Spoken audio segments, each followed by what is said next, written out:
말씀 함께 보겠습니다. 우리 민수기 27장 12절에서 23절. 다음 리더가 세워집니다. 모세의 시대는 이제 마무리가 되고 여호수아라는 인물이 세워지는데, 이 세워지는 과정 속에 어떻게 보면 전환점이죠. 이스라엘 민족에게 있어서 굉장히 중요한 전환점. 저는 대한민국도 이와 마찬가지라고 생각이 들어요. 지금 계엄이 있었고 또 대통령 탄핵이 있었고 새로운 리더가 세워지는 지점이죠. 우리의 기도가 필요한 시점이라고 저는 생각이 들고, 또 한 지도자의 그 위치가 얼마나 중요한지를 여러 가지 사건을 통해서도 우리는 많이 봐왔습니다. 한 사람이 세워진다라는 관점에서 오늘 조금 묵상하려고 그러는데, 그럼 과연 그 사람은 어떤 사람이어야 하는가라는 어떤, 오늘 본문은 정확한 기준을 우리에게 알려주지 않지만 여러 가지 힌트를 본문에서 우리에게 알려주고 있습니다. 하나님의 사람이 어떠한 방식으로 준비되어지고 또 어떠한 사람이어야 하며 또 어떻게 세워지고 있는지 오늘 보여주고 있습니다. 첫 번째는 언약의 사람은요, 하나님의 사람은 언약의 시선을 가진 자라야 합니다. 오늘 하나님께서 12절에 이렇게 말씀하십니다. 여호와께서 모세에게 이르시되 너는 이 아바림 산에 올라가서 내가 이스라엘 자손에게 준 땅을 바라보라 라는 거죠. 하나님은 모세에게 그 땅은 들어가지 못한다라고 말씀하시죠. 그러나 그 땅을 바라보라 라고 말씀하십니다. 하나님은 모세의 사명은 끝났지만 하나님의 언약은 끝나지 않았음을 분명히 하시죠. 모세, 너는 못 들어간다. 그런데 네가 들어가고 못 들어가고 보다 더 중요한 게 있는데 하나님의 언약은 끝나지 않았다라는 거예요. 이게 매우 중요한 오늘 저와 여러분이 묵상할 내용입니다. 매우 중요해요, 여러분들. 모세의 사명은 끝났어요. 이제 못 들어가요. 그런데 하나님께서는 거기에 관심을 두시기보다 너 못 들어간다 이놈아, 이 부분보다 사실 어느 부분에 강조하냐면 이스라엘 자손에게 줄 땅도 아니고 준 땅. 그러니까 무엇을 강조하시냐면 하나님의 언약은 끝나지 않았다라는 것들을 모세에 통해 알려주십니다. 일단 진정한 리더는 누구냐? 하나님께 세우시는 사람의 특징이 여기서 나오는데, 자신의 성취나 자신의 유익이나 자신의 실패에 시선 두지 아니하고 하나님이 이루실 언약의 방향을 바라보는 자가 하나님의 사람인 줄 믿습니다. 교회에서는 때로는 돈 많은 사람이 하나님의 사람인 것 같고 목소리 큰 사람이 하나님의 사람인 것 같지만, 실제적 하나님의 사람은 누구냐면 언약의 방향으로 그 시선이 멈춰지지 않는 사람이라는 거예요. 여러분들, 첫 번째 대지에서 좀 중요한 묵상이 하나가 저기가 떠올랐는데, 그럼에도 불구하고 지금 모세가 왜 못 들어가는지에 대해서 하나님께서 말씀하십니다. 우리는 다 알고 있기 때문에 자세하게 설명드리지 않아도 되죠. 그 사건 때문에 그렇습니다. 그런데 여기서 모세나 하나님이나 어디에 빠지도록 분위기를 몰아가지 않으시냐면 자기 연민에 빠지지 않도록 분위기가 형성되어 있다는데 제가 좀 묵상이 되더라고요. 그렇지 뭐, 고생은 고생대라고 나는 못 들어갔지 뭐. 이게 우리의 모습이거든요, 사실. 자기 연민에 빠지죠. 그놈들만 제대로 불평만 안 했더라면 내가 들어갈 수 있었을 텐데. 근데 모세도 그렇고요, 하나님도 그렇고 그 자기 연민에 빠지도록 그 분위기를 몰아가지 않아요. 계속 어디에? 하나님의 언약의 시선을 두게 한단 말이죠. 여러분들 목회자가 자기 연민에 빠지면 진짜 목회 이상해질 겁니다. 나는 고생은 고생대로 하고. 그리고 리더가 자기 연민에 빠지잖아요. 그거 정말 못 봐줄 거예요. 근데 정말 못 봐주는 건 뭐냐면 부모가 자기 연민에 빠지는 거예요. 자녀 키우면서 그거 당연한 거예요. 고생하는 거 당연한 거고요. 그 힘든 거예요. 부모의 역할은 쉬운 거 아닙니다. 그런데 부모의 역할 감당하면서 자기 연민에 빠지는 부모들 얼마나 이상하게 보일 거예요. 여러분들, 근데 제가 이걸 묵상하다가, 물론 모세는 아쉬워는 했지만 지독한 자기 연민에 빠지지 않았고 하나님도 그렇게 몰아가지 않으셨고 언약을 바라보게 하셨고, 우리가 자기 연민에 빠질 수 있는 사람 제가 몇 명을 떠올려 봤거든요, 성경에. 그게 바로 사울이에요. 바울이에요. 바울은요, 회심한 이후로 고생을 했단 말이에요. 회당에 들어가서 조금 사람들이 믿을만하면 유대인들이 나타나서 박해를 하고 또 쫓겨나가고. 여러분들, 하소연하고 자기 연민에 빠질 수 있는 사람은 사도 바울만큼 없어요. 그런데 결코 자기 연민에 빠지지 않아요. 어딜 바라봐요? 주 예수께 받은 사명, 언약 바라보죠. 부르심 바라보죠. 여러분들, 성경의 구약에 자기 연민에 빠질 수 있는 가장 연약한 자가 누굴까요? 요셉입니다. 왜요? 형들이 자기를 팔았단 말이에요. 그러면 요셉처럼 자기 연민에 푹 빠져 있을 수 있는 사람이 없어요. 형들은 나를 팔았고 나는 이렇게 고생을 했고 잘 살려고 했는데 그 모함을 받아서 옥에 갇혔고, 얼마나 자기 연민에 빠져요? 그러나 자기 연민에 노출되어 있는 모습을 많이 찾아볼 수가 없어요. 그러니까 그가 무슨 관점을 갖는 거예요? 구속사적 관점을 갖는 겁니다. 형들은 나를 해하려고 했지만 괜찮습니다. 하나님께서 이것들을 선으로 바꾸셨습니다라는 당당함이 어디서 나와요? 언약에서 나오죠. 하나님의 약속에서 나오는 거죠. 저는 이 하나님의 사람, 멋진 하나님의 사람이 있기를 원합니다. 조금만 고생하면 자기 연민에 빠지고 불평하고 투정 부리고, 심지어 부모의 역할이 얼마나 영광스러움에도 불구하고 부모로서 조금 더 수고한다고 그냥 그거를 갖다가 자기 연민에 빠진, 여러분들, 이거는 있을 수 없는 일이에요. 첫 번째 뭐죠? 하나님의 사랑은 언약의 시선을 가진 자입니다. 이걸 묵상하다가 대비되는 하나의 모습이 오늘 본문에 나왔던 모세가 빠질 수 있었던 자기 연민이었어요. 그런데 그렇지 않아요. 두 번째요, 하나님의 사람은요, 오늘 본문에 힌트를 하나 딱 주세요. 18절 함께 읽겠습니다. 시작. 모세에게 이르시되 눈의 아들 여호수아는 그 안에 영이 머무는 자니 너는 데려다가 그에게 안수하고. 자, 여호수아를 이야기할 때 이런 표현을 합니다. 그 안에 영이 머무는 자다라는 거예요. 하나님은 여호수아를 세우시면서 단순히 그의 능력이나 경력을 얘기하지 않으시죠. 여러분들, 여호수아 경력 한번 얘기해 보세요. 출애굽기에 나오는 아말렉과의 전투에서 여호수아가 밑에서 막 싸우죠. 모세는 막 손을 들고 기도하죠. 여러분들, 전투 경력도 있습니다. 근데 실제로 약속의 땅에 들어가면 뭐 해야 돼요? 전투해야 되죠.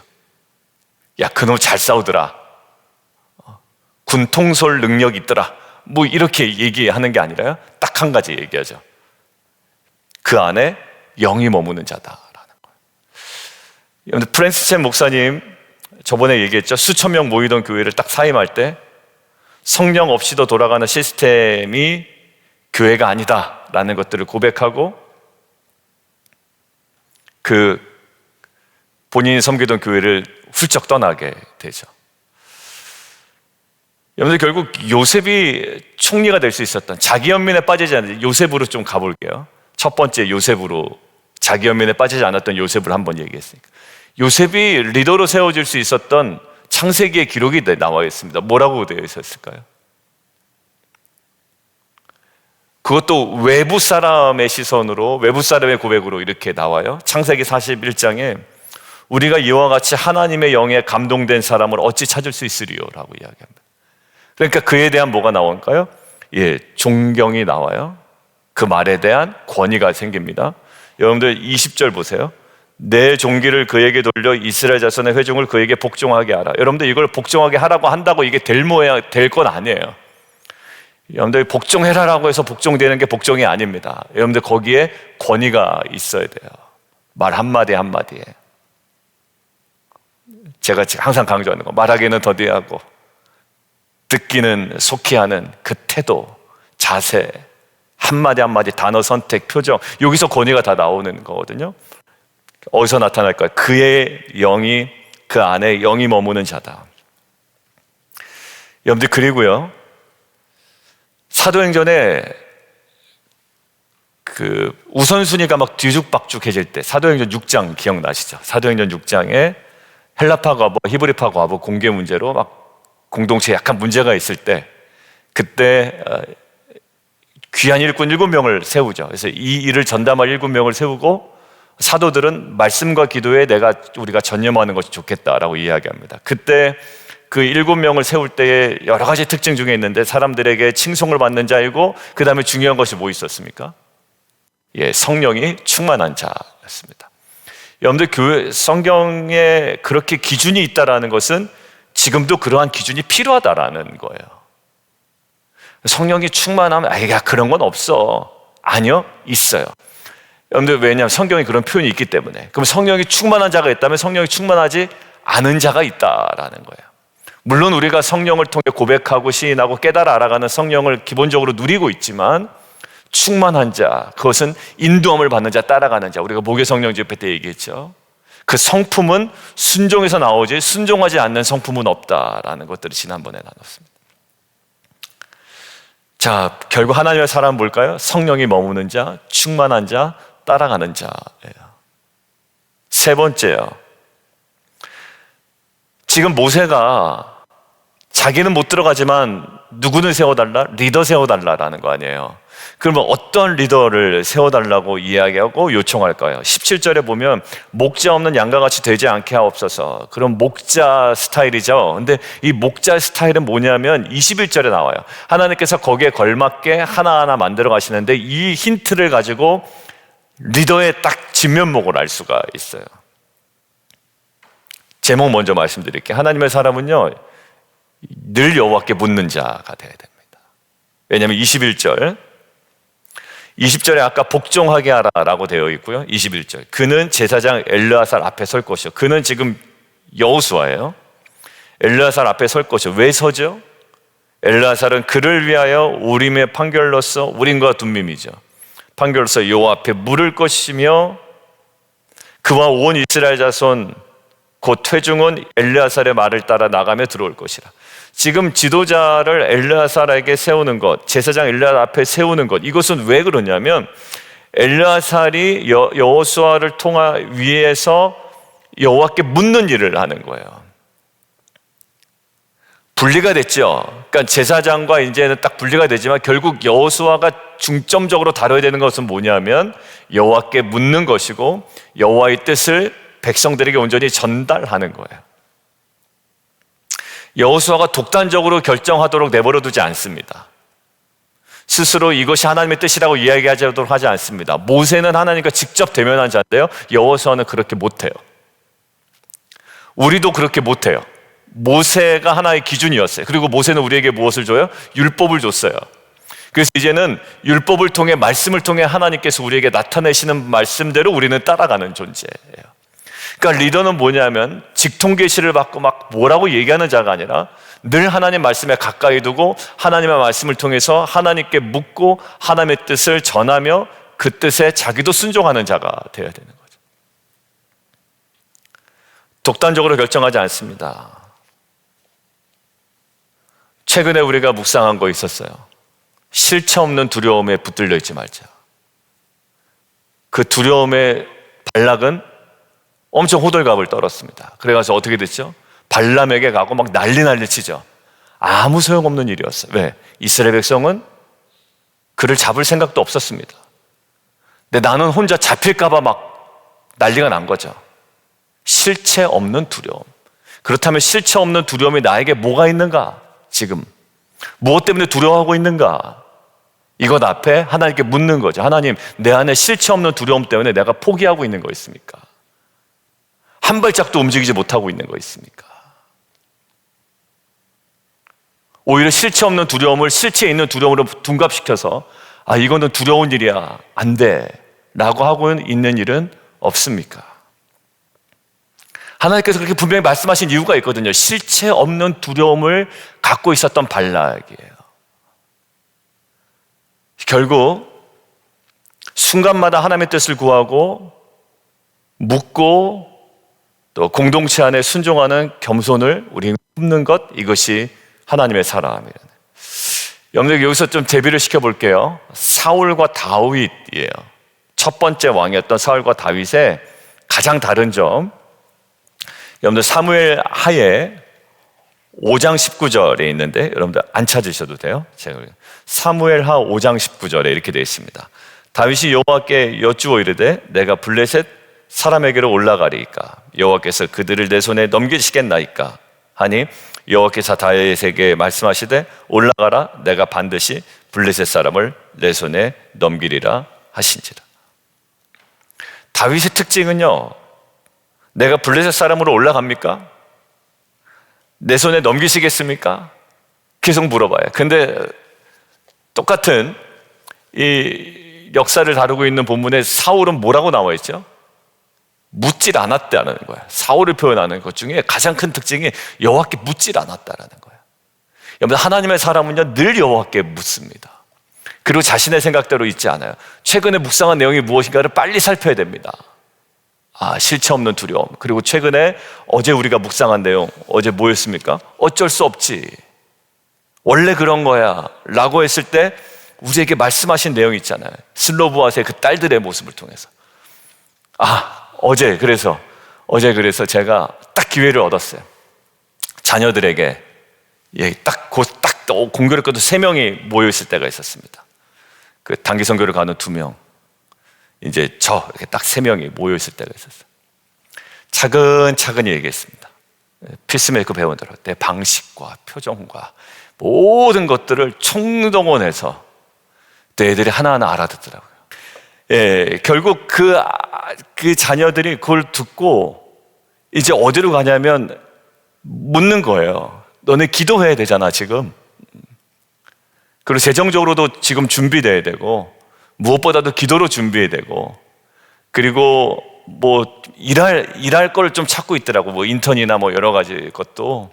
그럼 이제 어떤 또 기회가 생겼대요. 그래서 그거 모든 것 하나하나 가운데 하나님께 묻고 또 감사하고 또 그거를 발판 삼아 하나님께서 어떻게 이끌어 가실지를 또 이제 생각이 나는 거죠.